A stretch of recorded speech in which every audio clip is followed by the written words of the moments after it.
Thanks for joining us today. I'm Mike DiStefano. I'm an assistant professor at the University of Colorado in the Skaggs School of Pharmacy and Pharmaceutical Sciences, and I'll be the moderator for today. This program is produced in partnership with the CU Center for Bioethics and Humanities and the Skaggs School of Pharmacy and Pharmaceutical Sciences.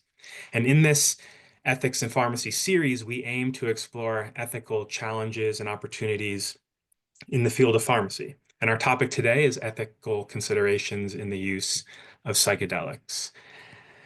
And before we start, I want to note that our session today is in large part intended to be informative for pharmacists and pharmacists in training.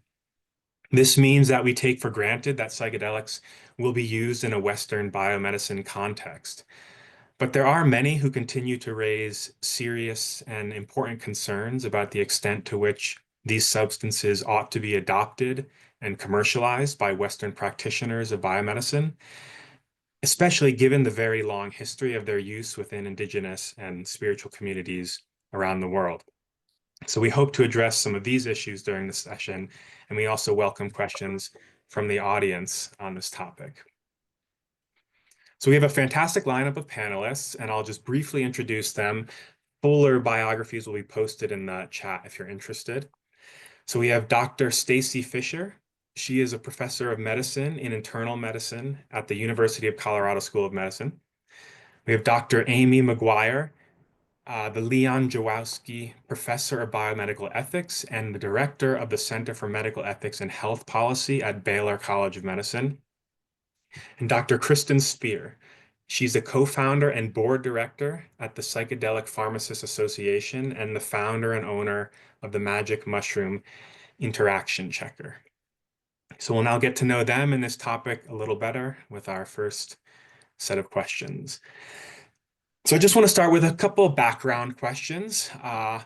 So first, what counts as a psychedelic, a quote psychedelic? And what are some of the disagreements around the scope and use of this term?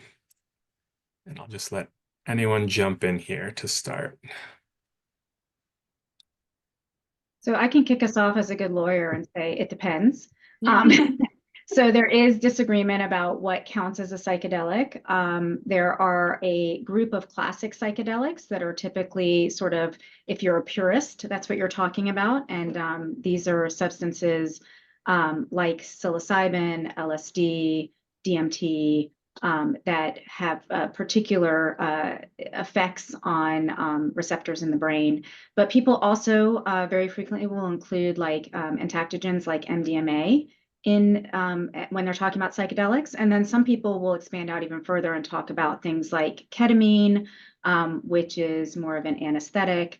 It has different properties. I typically don't include ketamine because it's regulatory and sort of from a policy perspective, it's quite different. And that's the angle that I'm addressing this at. But a lot of people will, because and it's currently FDA approved and legal. So esketamine is at least. So Stacy, I don't know if you have other thoughts on that from a medical perspective, but I think there's lots of disagreement. Yeah, I think that's I think that just the way you classified that is really helpful in our discussion and thinking about it, as well as thinking about like regulatory pathways and where the evidence base is for each of these different kind of in those different categories and where the current research is going on.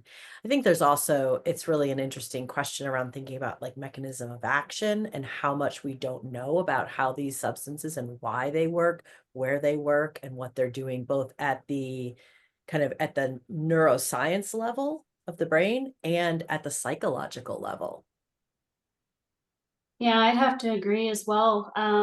Even coming from the standpoint of the Psychedelic Pharmacists Association, we've kind of had to define what is that? What are we educating on?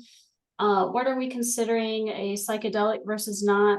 And there's even debate as, some will consider cannabis a psychedelic as well. And I think depending on how you look at it, just like Amy and Stacy said, it can depend. And I think the answer could be that it remains debatable. But for our purposes, for example, the Psychedelic Pharmacists Association doesn't technically include cannabis within that definition. And that decision is primarily based on the fact that it's kind of got its own regulation model and it's got its own history, and we don't necessarily want to repeat some of the components that came out of that that landscape. So if I can, Michael, just to jump in, I think it's worth noting that as we're having this conversation, we should be very sensitive to the fact that even the term psychedelic is a very Western term, and a use of these substances has existed for a very long time among indigenous communities. They don't call them psychedelics; they call them plant medicines or spirit medicines, and they would think of they would have different lines that they would draw around what they consider plant or spirit medicine. So just the use of the term psychedelics, I think, is situating us within a particular framework and context. I'll jump in with one more comment too. NIH has shown increasing interest in developing the scientific evidence base for some of these substances. So in a recent call that they put out specifically targeting, if you will, psychedelic medicines, they did not include and specifically would consider applications that included things like ketamine and cannabis as unresponsive to the call, and they were really interested in the development of some of what we're describing as more of the classical psychedelics. Now, given this discussion we're having, is there a more inclusive or broader term that is more helpful, something like mind-altering substances, or because it seems like some of the ways these drugs these substances perhaps can be distinguished are in terms of their effects on the body, right? Hallucination versus dissociation, etc. Are there preferred terms or terms that either any of you prefer in your practice to use instead of psychedelics? Or is it just too I think it dependent on the depends on the context? context, because in some contexts it's helpful to lump, and in some contexts it's helpful to split, right? So, I worry a little bit about doing too much lumping, which I think we have done. And we talk about all these substances as if they are the same thing, and they're really not. They have very distinct characteristics and properties and effects and all kinds of things. And so it can be dangerous sometimes, I think, to lump them together under any umbrella term and not have the nuance either in our approach to researching them, in our approach to integrating them into clinical practice, or in our approach to regulating them. But you're right that there are some common features, and I don't know, I can't think of a better term right now in terms of how we're using it in Western, medicine and Western culture. But I'm less worried about the exact language we use and more about like what we're doing to lump and split things and making sure that we have appropriate nuance where it's required.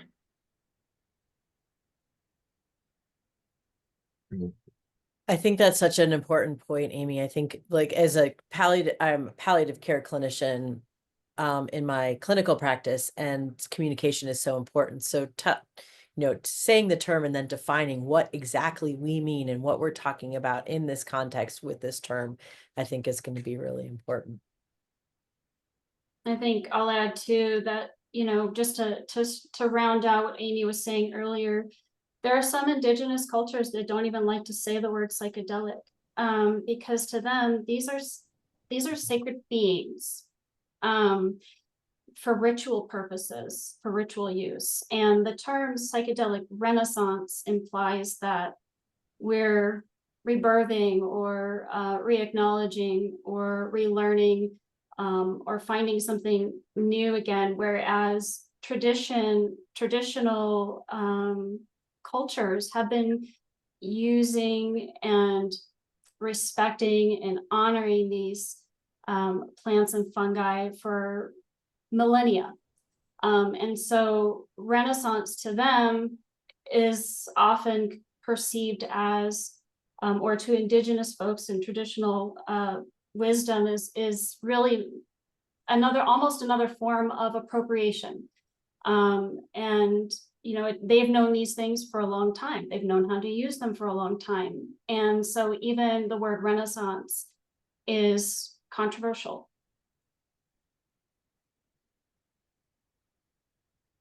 It's a great point, Dr. Spear. Thank you for noting that. And So just more in terms of the background, and I'll try to use a few different words when discussing these substances, given this complexity. But what is the legal status of these various substances? So we could start with, S-ketamine or ketamine, but I'd be interested in just going over the landscape of what is legally available, what is not in this broad bucket of substances. And perhaps we could start with you, Dr. McGuire, again, as the lawyer. Not your lawyer. Always have to say that. So, I mean, classic psychedelics in the 1970s got scheduled as Schedule I substances under the Drug Enforcement Agency and the Controlled Substances Act. So federally, they are illegal. MDMA joined that classification in the 1980s. And so MDMA is also federally illegal in the United States. There are different jurisdictional rules in other countries, and so there's more permissive laws in other countries around some or all of these substances. Ketamine and esketamine are the only two substances that have FDA approval for use, and that's why I treat them differently, because they're not, Schedule I substances. They're treated differently. They're available through different pathways, et cetera. So I think we're going to talk a lot about some of the efforts to legalize access to classic psychedelics and MDMA, as we've been talking about them, through the FDA pathway, but also through state regulation, which is really just a decriminalization pathway that doesn't make them federally legal, because they're still Schedule I substances, but changes sort of the access pathway at the state level. So again, I hate to keep saying this, but it is a complicated legal landscape currently. And there's different pathways that are kind of operating in parallel, and they're not always totally consistent with each other. So that's kind of an overview. I don't know if anybody has anything they want to add in terms of more detail or color. I'd add to that, just a conversation in my field of palliative care. People talk a lot about the right to try and trying to access some of these through that process. I'm unaware of anyone who's successfully done that. And given the infrastructure and complicated nature of the therapy that has been to this point, as much as we know from the evidence base, the therapy that is linked to making these, to creating an effective response for patients, it seems like that pathway of right to try would be unattainable. Yeah, and there's the right to try pathway at the state access level, and then there's the compassionate use pathway, which is very similar at the FDA federal level. So, but I agree with you that both of those are mechanisms that I think people have looked to prior to FDA approval. And yeah. I think as far as where we're going, over a year ago, approximately a year and a half ago, I think, before the FDA made any decision on MDMA, there was a conversation between the Psychedelic Pharmacists Association board, and at the time it was MAPS Public Benefit Corporation before they turned into Lykos.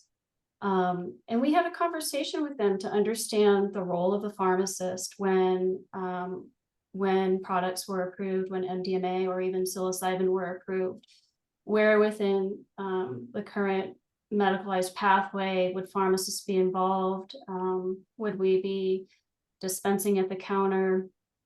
And I think it's useful to understand that where companies like Lykos and perhaps like Compass Pathways might be going is wrapping these substances around a pretty hefty REMS program, just like with S-ketamine, for example, which is brand Spravato. And their thought is that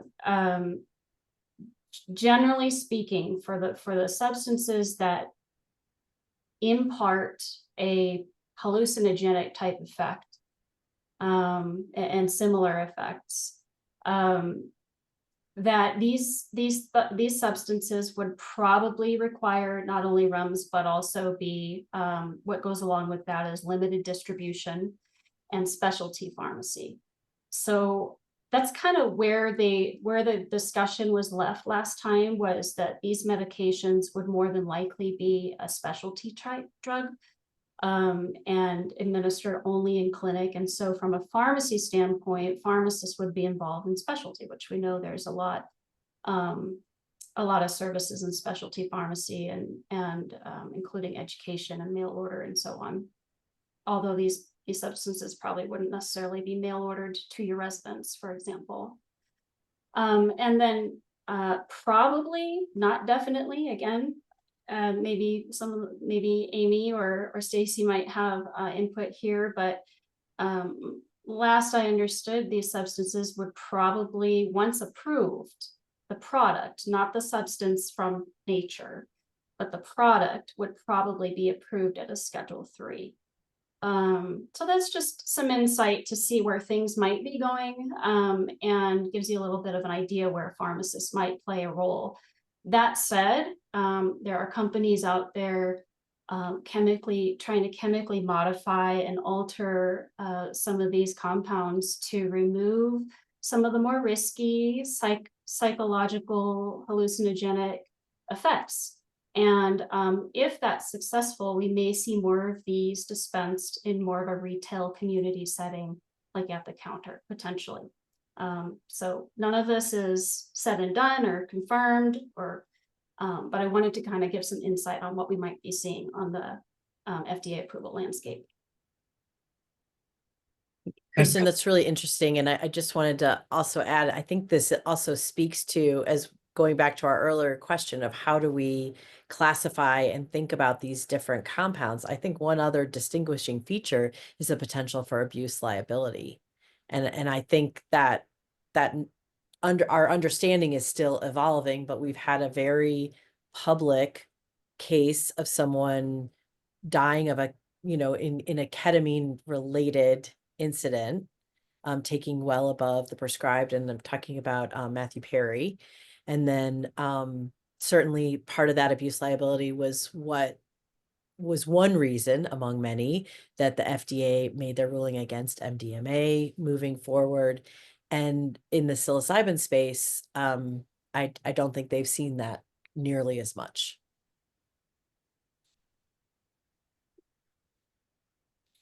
So staying on this topic a little bit and trying to drill down more into what could be happening at the state and not the federal level.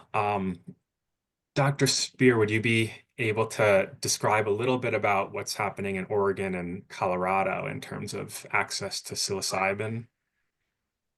Sure, I'll do my best. And this comes from my experience and perspective in the early days of rulemaking with the Colorado's Natural Medicine Health Act and rolling out the program, which, as we know, licenses are recently, just this year, being accepted. I think, well, I guess I will turn this back and say, what is the question I can help answer? Because there is so much going on in the landscape. And I will say that my experience has been focused more on safety and ethics related to like dosing and adverse effects from a pharmacist point of view, and even help drafting some of the screening criteria. But there's also some points we could make about the licensure requirements, or like high level dual licensure requirements in Colorado, which we may see soon in Oregon. But is there a more specific question I can help answer on this front? Can I ask a question of you, Kristen? Sure. I'm curious from your perspective what you think the most meaningful differences are between Colorado and Montana's laws. I mean, not Montana, sorry, Oregon's law. Oregon? Somewhere up there. From my standpoint, it's the approach in Colorado is more medicalized for sure. And in Oregon, it's an adult use service. And it's not as focused on therapy, so to speak, but therapy is often used as a term, which we could go into a whole different episode and webinar on some of that. But yeah, I think the biggest difference between Oregon's model and Colorado's model from a regulated access standpoint is Colorado is more of a hybrid that brings in not only personal use, but a medical or a therapeutic model where folks can come in and see a licensed facilitator who may also have a medical license or a therapist license, behavioral health license, and they are allowed to practice under their own scope. They're not allowed to practice outside of their scope, but when they can practice within their own scope, their own license, in addition to practicing facilitation, the separate license, I think that will impart significant benefit for folks who are coming to the program looking for therapeutic purposes versus Oregon. It's interesting how the model, you have a lot of folks who do need therapy who are coming in for therapeutic use in Oregon, but the facilitators having to delicately dance and skirt around a little bit in that they can't provide therapy. They're just providing adult use services and monitoring and facilitating that. Well, that's my view. It's also, I think, my understanding that the Colorado program may, I think the rules are still kind of in flux, but may allow for certain cases of at-home use with the correct facilitation in place, but that this is not something being permitted currently in Oregon. Is that correct? I'm a little rusty on the knowledge there, but I think you are correct. I think even Oregon has even gotten into a little bit of trouble.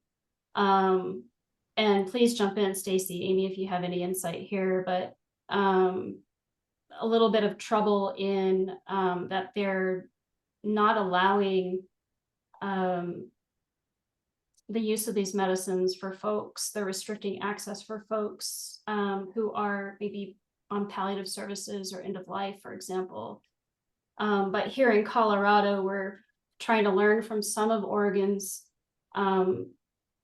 mistakes in the past and trying to build out a robust but safe in-home model, maybe not just for palliative care and end of life use, but for those who might not be able to get out of their homes, like if they have a disability, for example.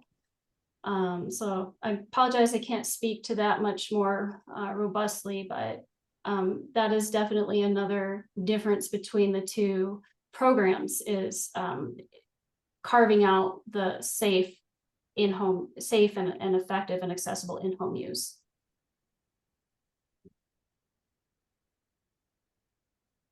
Great. Let's move to some more, I guess, general ethical considerations around the use of these substances and how that might interact with FDA approval or not. So let's imagine, right, psilocybin or some other classical psychedelic, entactogen, et cetera, receives FDA approval. How will this impact access, right? Even with FDA approval, psychedelics may not be covered by all insurance programs. How expensive will these drugs, therapies be? And how can we help ensure equitable access for those who are likely to benefit in that type of environment? So I can start maybe. So I think, how expensive they are is going to depend on how they get rolled out. So currently, most of the clinical trials that have been done in the United States have been done in the context of psychedelic assisted therapy. So there's protocols that are in place that require a certain number of preparatory sessions. There's dosing sessions that can last up to 8 hours. And then there's integration sessions that come after it. Importantly, I think for people to understand is that the FDA does not regulate the practice of medicine. So they don't actually regulate the therapy that might go along with a particular drug. They regulate drugs and drug products, and that's the limitation of their jurisdictional reach. And that's one of the issues with that FDA has, I think, is trying to understand how much of the effect of these drugs is can be seen from the drug product itself versus from the therapeutic protocol that it's embedded within. And we haven't really done the research to understand that. And does it matter what type of therapy is being offered during those sessions and those sorts of things? So there's a lot of information that we need to get from there. The most expensive thing that I think that the thing that's going to cost the most is also depends on, I think in a large part, the REMS that come out alongside the drug product. So if the REMS say that you have to have 2 licensed MDs, for example, present during all dosing sessions, that's 8 hours of 2 MDs time, which is extremely expensive. That hasn't been what's been proposed. There have been looser, some people have proposed 1 licensed sort of clinician or therapist, may or may not be an MD, with 1 potentially unlicensed or a different type of license. So that's gonna affect very much the cost. I will say I've seen sort of 2 numbers on this that I think are helpful to see. In one publication, they talked about the cost of psilocybin assisted psychotherapy, and estimated that the cost would be somewhere between like $7,500 to $9,600, depending on the cost of the drug, the psilocybin itself. And then I think there was a publication that talked about how much the phase 3 trial of MDMA cost. And in that publication, they reported that it was more than $11,000 per participant for that trial. So I don't know if that gives us a sense of how much the cost of this is going to be. Of course, also, there's this tension because the more highly regulated this becomes, potentially the safer it is, but also the more costly it becomes. So the more regulatory hurdles you have to go through, the higher the expense will be.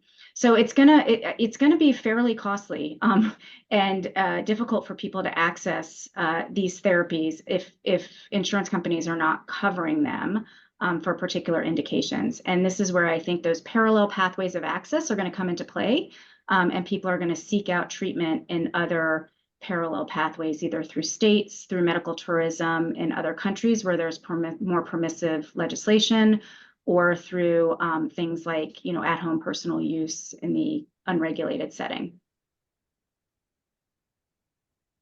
I guess I would just add in, my hope is that at some point that we can continue to work through some of the really important questions around the research and evidence gaps to understand how much therapy is needed, because the trials that are ongoing, it's about nearly 24 hours of psychotherapy. In our current trial, we have a licensed provider and an unlicensed provider, but someone who has significant experience within the kind of mental health, palliative care space, that are both that are forming a therapy dyad that are present throughout. So that is a very costly thing. So in addition to understanding some of the therapy models and what dose of therapy, if you will, is also effective, I think other delivery models have been explored and need to be continued to, I think, ongoing research in them. A group model, for instance, for delivery of some of the dosing is something that could really increase the cost effectiveness. And then cost effectiveness studies, because if with this combined approach of therapy, single dose administration, and therapy, we're able to resolve some of these depression, anxiety, PTSD that are incredibly costly to the healthcare system and significantly impact people's quality of life, then we may be able to make that demonstrated case that even though this may be costly, it makes sense to do. Yeah, and one of the things that's a really important point, Stacy, because one of the things that I think people are so excited about with psychedelic assisted therapy is that it seems, and we don't have, I think, sufficient long-term follow-up data to really understand this, but it seems that these can be effective with as little as 1, 2, 3 doses. And so it may be a high upfront cost to go through the treatment, but if it sort of negates the need for somebody to be on lifelong drugs, that could be comparatively cost effective. So I think we need to understand better the long-term effects and whether you need to sort of revisit this and get the treatment every couple of years or how often, and then also do that very important comparative cost effectiveness research. Yeah, that's a great point about the potential for cost offsets, and gets at one of the difficulties of drug approval, development of approval in general, is that the longer you want your clinical trials to be to show that durability or not over time, the longer it takes for patients to potentially get access to these substances. And there's always the potential to do real world studies, but those are difficult, and they're they're hard to conduct well. Just staying on this topic of access, so absent FDA approval, right, or absent equitable coverage of these substances in the future, some patients may be driven to access psychedelics outside the healthcare system, either through state-sanctioned programs like in Colorado or Oregon. And again, taking the point that the Colorado model does involve this sort of healthcare aspect to it, but the Oregon model does not so far. So either through those state-sanctioned programs or through participation in psychedelic retreats, which I'm sure many of our attendees may have heard about, right? I think this is what Dr. McGuire was speaking of when she talks about medical tourism. So will these pathways provide more affordable access to patients? And what are some of the ethical concerns with patients seeking treatment through those pathways? So, we recently completed we're completing a study right now where we looked at 300 different retreat organizations that are advertising in English, and that are accessible to English-speaking consumers. So they are out there. People are using them already. I don't think they're going to stop using them. I think once we have FDA approval. In fact, I think they're only gaining in popularity and in sort of what the offerings that are out there. They're not cheap, but there's tremendous variability. We found huge variability in what's being offered. And many of these are being done through medical tourism, but a lot of them are being held in the United States in just an underground type of setting. That's not, I don't know if you like that word or not, but like in a way that's just unregulated. In all of the states of the United States, not just in Oregon and Colorado. They're being held, in people's backyards, and they're being held in very sophisticated, organized sort of programs, either here or abroad. They vary in how much they cost, from the average of a one-day retreat costing a couple $100 to week-long or 2-week retreats, the average being about $3,500 to having, we found some sort of quote unquote luxury retreats that were being offered for up to $150,000. So it really, really depends what you're buying. And a lot of people have expressed interest in this. There was recently, I think last week, a 60 Minutes on one of the retreat programs that offers Ibogaine in Mexico, that I think Anderson Cooper was hosting. And so it's gotten a lot of attention in the popular press. And I think a lot of people have gotten very interested in, how do I find a retreat? What's a good retreat? What's a safe retreat? And we need a lot more consumer information out there, because there is such variability in practice and lots of variability in some of the ethical practices as well, in terms of whether they screen for underlying medical conditions before you participate in a retreat, or not, and what they screen for, and what's an exclusion criteria, what's not. Do they require medication washout? So a lot of the retreats that we looked at, almost all of them actually, that we spoke to, require some form of medication washout. If you're on an SSRI or something, they require you to go off of it before you participate in the retreat. And that could range anywhere from being off of it for a day, just don't take it that morning, to more than 6 weeks. And it's very unclear sort of what those guidelines are based on. Many of them offer polysubstance use on retreat. So you may go on a retreat and be using more than one psychedelic substance on the retreat. You could be getting, ayahuasca in the evening and San Pedro during the day, and that may repeat. I've heard of several retreats where they do that and they repeat multiple days in a row, which carries a whole set of risks that we don't fully understand. There's a lot of variability in whether they have emergency protocols in place and what those might look like. And then also with regard to the integration, we talked about how important both preparation and integration is, we think, to the psychedelic therapeutic experience. And there's a lot of variation on retreat in terms of what it means to have integration, what those integration practices look like, et cetera. So, lots and lots is being offered. I think people see a big opportunity here. There's a huge increasing demand because of the excitement around some of the research that's going on.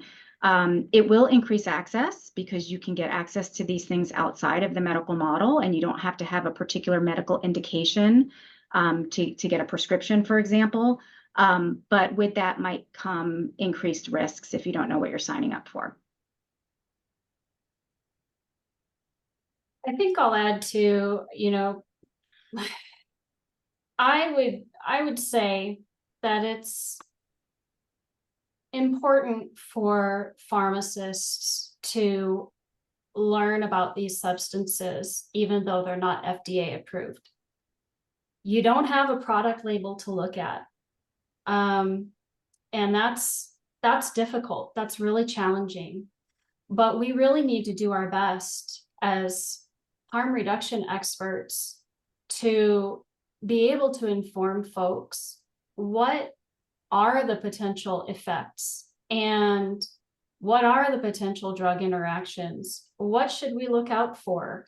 I know this probably dives into, I think, what one of our next points might be, Michael. I apologize for maybe jumping the gun a little bit here, but pharmacists are going to be critical as very accessible members within the healthcare community for high-level information and harm reduction. A lot of people out there they're brand new, and I've seen on Facebook threads, for example, folks who are brand new wanting to do MDMA and psilocybin together for the first time, like ever experiencing a psychedelic trip. And you'll have an entire community of people who are saying, yeah, this can be really effective because MDMA might reduce your fear and open you up a little bit more to the effects of psilocybin. And I do it this way before taking psilocybin. And I would just encourage pharmacists to become knowledgeable about the mechanisms of these substances enough and the effects to give some advice. I think our culture has a problem with disrespecting drugs, disrespecting compounds, even disrespecting ourselves and others. And I think this all comes into play. There's this level of maybe false comfort with psychoactive substances that I think we need to challenge and bring to light a little bit. Maybe not try to at once for the first time. And if you were to do that and you happen to be on a serotonergic medication or a couple of them, or you're taking a benzodiazepine for anxiety, and there's all these things from medications and drug interactions that are, for the most part, completely being ignored on social media. I would even say even in research. So I think from the pharmacist standpoint, that putting in or inserting a little bit of just start low, go slow, common sense, especially for folks who are naive to the substances, probably starting with 2 at once may not be the best. There's a lot of variables there. And I think we also need to challenge the thought that there are no drug interactions with some of these substances that folks have been using and trying for years. I could go off on a tangent on that, but I won't for our purposes today. But I think those are two key ways for pharmacists to be involved and educate and provide harm reduction for folks who are curious, asking questions, or even if you're involved in like a social media group. So just to build off that, I think when I think about the FDA guidance that is not only informing our clinical trial, but many of the INDs in this space, for instance, for psilocybin, the threshold for risk is very, very, like, they don't want any risk. So our blood pressure, our maximum blood pressure is 140/90. So if someone comes in the morning and we can't get a reading out of 3 readings that's below 140, they don't dose that day. Checking EKGs, checking lab work, extensive family history, extensive psychological screening. And I work, Kristen, to your point, hand in hand with our amazing investigational pharmacy, Dr. Jackie Bainbridge, to like figure out, okay, they're taking this, is this going to be okay? Or when do they need to stop this medication, to really allow all the half-lives to be, to make sure that they have negligible serum levels by the time they go in for dosing. And so those kinds of questions, I think, are really, really important, especially as people are considering other pathways beyond like right now, a clinical trial or regulated use. Yeah, this suggests a follow-up for me to your research, Dr. McGuire. So how often did you see whether these retreats or various experiences have, a clinician or pharmacist potentially on staff or involved in the intake of patients to ensure, right, these proper drug washout periods are being observed or the drug-to-drug interactions are being considered? Yeah, so we did find that some of them had some medical personnel either on staff or present at the retreat, but it was not clear because we were looking primarily at publicly available information and we did some interviews, but it wasn't clear what their role was, right? So some of them may actually have been participants on the retreat. And it wasn't clear sort of from the data that we collected what role they had and whether they were the purpose of them being on staff was to respond to adverse events or what that protocol was if there was an adverse event.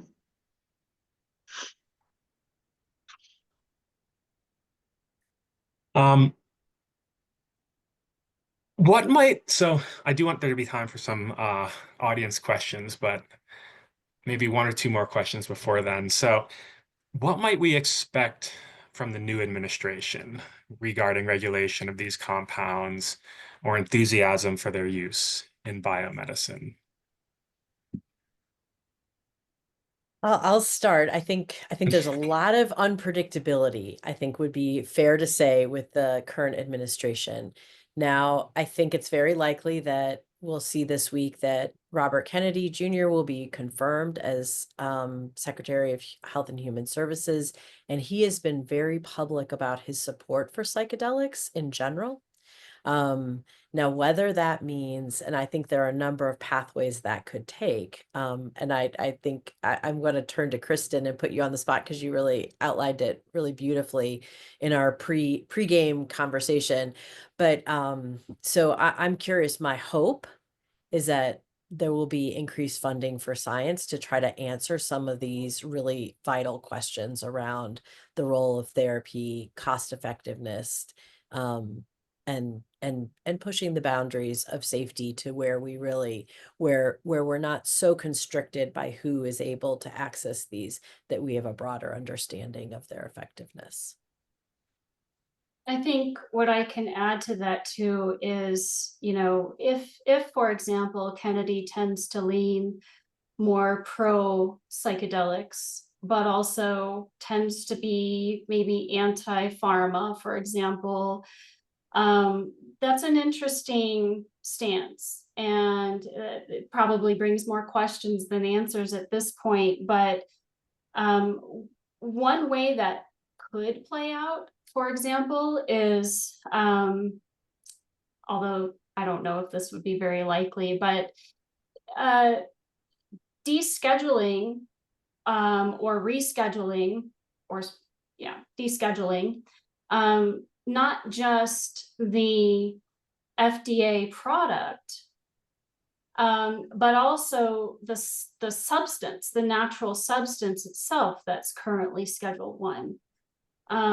So right now, a lot of substances and FDA approved products, I should say a lot of currently illegal Schedule 1 substances and FDA approved products that come from them, like THC-based medications, Epidiolex, for example, or Marinol, for example.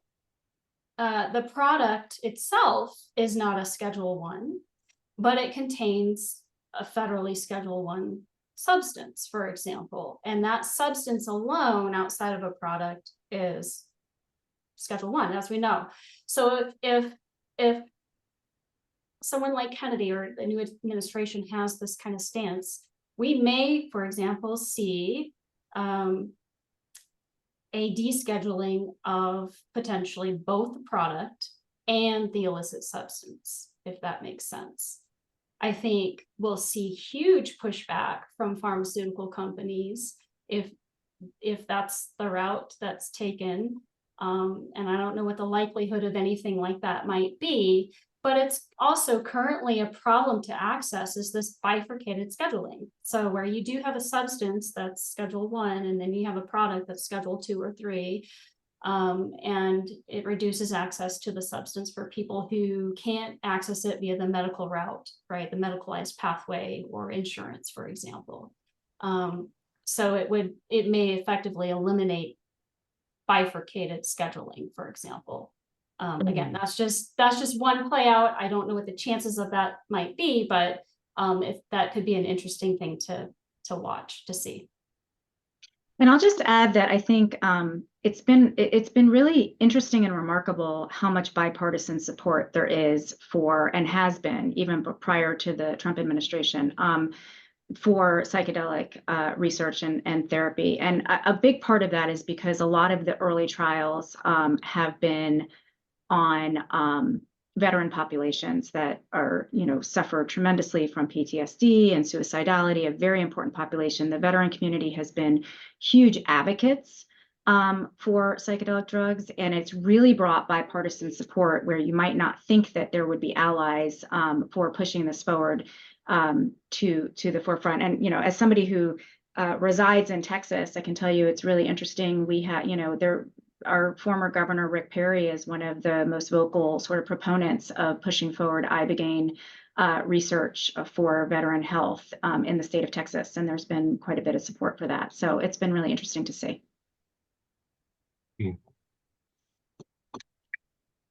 Thanks. I want to move to some audience questions, unless Dr. Fisher, were you about to say something? No, okay. Go ahead.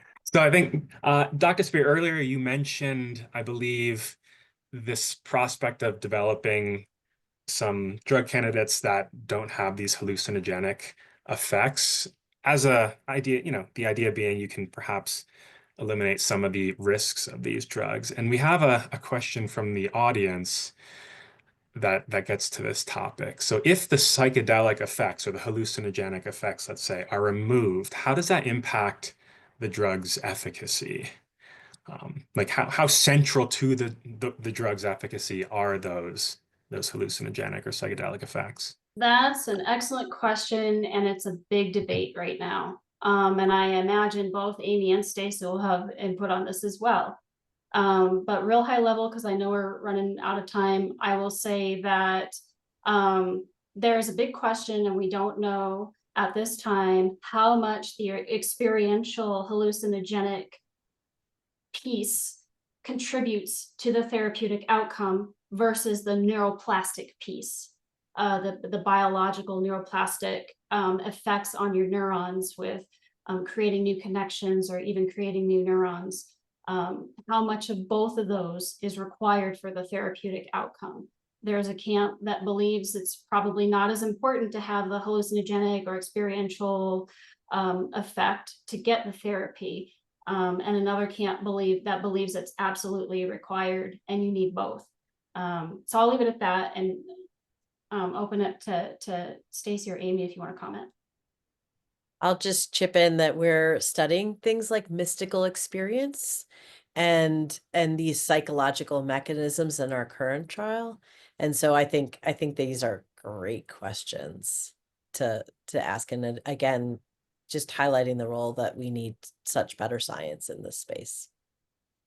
Yeah, I want to add to that. I keep forgetting to mention that, a lot of the therapeutic benefit is thought to be derived from this mystical experience, as Stacy mentioned, and feeling one with the universe, right? Or meeting a spiritual entity, versus the hallucinogenic piece, which may or may not be part of that, right?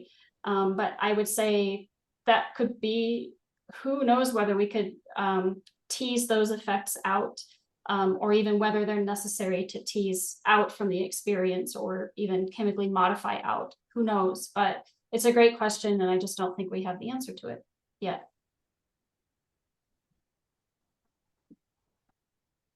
So another audience question, and this is more specific to Colorado.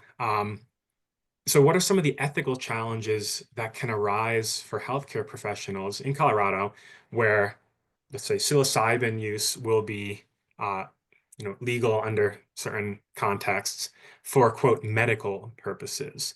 Is the evidence base there to support this medical use or therapeutic use for psilocybin? And, if not, how should practitioners be approaching the practice?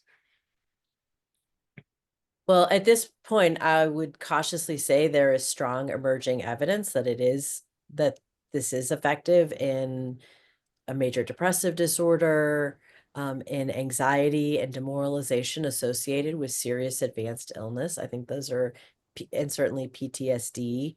I think those are some spaces where there is a good, and is it definitive? No, it is not. But I think strong enough to support that. I think where practitioners, anyone, and this came up over the weekend at the American Academy of Hospice and Palliative Medicine meeting, where there are a lot of folks that see these potentially promising therapies and want to get involved. And the fact is, any of us who practice at a place that has received federal funding, this isn't something that they're going to be able to bring into their practice. Where I do think that we're going to see is more ongoing integration work. And so patients who may seek it out in the community, but come back to their, say, palliative care clinician or psychologist or psycho-oncologist to receive ongoing support and therapy as they continue to integrate these experiences. I think that's absolutely right, Stacy. And I think, clinicians, all kinds of clinicians really need to be prepared for that. Their patients are going to increasingly be asking their advice. I want to seek this out. What do you think?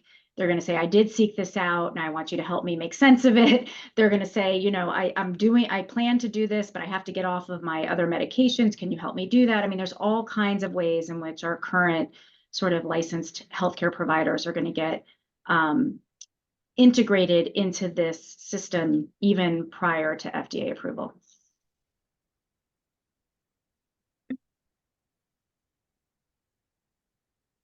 Coming to the close, I wanted to just save a few minutes to give each of the panelists an opportunity to have a final word, if they'd like. Summarize this entire very complex topic for us, please, in a pithy statement, if you will. We'll start with Dr. Fisher. You're top left for me here. Okay. I always lean back on my little adage, what do we want? High quality science. When do we want it? After peer review. And I think this is such an exciting time to be part of be part of it. What we know is that tip of the iceberg, and what we don't know is all the kind of that huge ice flow beneath the surface. And I think this is there is tremendous opportunities for growth and scientific exploration where we can really improve the lives of patients.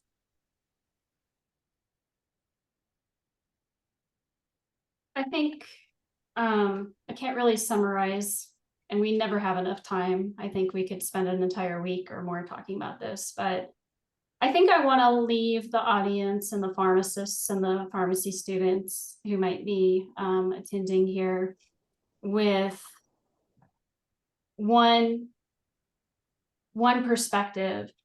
And I think that is that, yes, pharmacists are the medication experts, the drug experts, the pharmacotherapy experts. We definitely have a role in this place, but I would also challenge folks to think about the other kind of experts and wisdom brought to this medicine, to this field of practice, if you will. There's a lot to be learned from folks who've been using these substances and sacred medicines for a long, long time. And I just challenge everybody to be open. There's so much unknown, and there's such a drive for people to be the person in the know, to educate others. And I think, yes, there's room for that, but I think we also need to be more open from learning from other experts and folks who can bring a lot of practical wisdom and knowledge to our own training as pharmacists, as providers, even other clinicians. There's a lot of opportunity to learn from each other, and I think we need to do that. And I think both of you kind of anticipated what I was going to say, because I think there are two sort of driving ethical virtues or principles that I think of when I think of this space. And one is preventative ethics. Like, we really need to kind of not be reactive. We need to be preparing our healthcare system for what I think is the inevitable adoption of this in a variety of different ways. And the second is epistemic humility. And I couldn't agree with you more, Kristen, that we think we know what we know. Our entire conversation today has been framed around and within the context of our own worldviews. And there are many, many people out there who have very, very, very different worldviews, who have used these medicines forever and think about them quite differently, think about their relationship to them and with them quite differently. And having some epistemic humility in order to account for all of those different perspectives and acknowledging that we only know what we think we know is I think, really important as we move forward. Thank you. Yeah, these are very excellent thoughts to conclude on. I also want to thank the audience today for showing up. We really appreciate your attendance at these events, and we hope to see you at our future events later this year. Please enjoy the rest of your day. Thank you for being here. Thank you, Michael. Thank Thank you you. so much. Thank you, guys. Good to see you. So great to be on this panel with you both. Thank you. And Michael, thank you for excellent facilitation. Of course. All right, take care, everyone. Okay, bye-bye.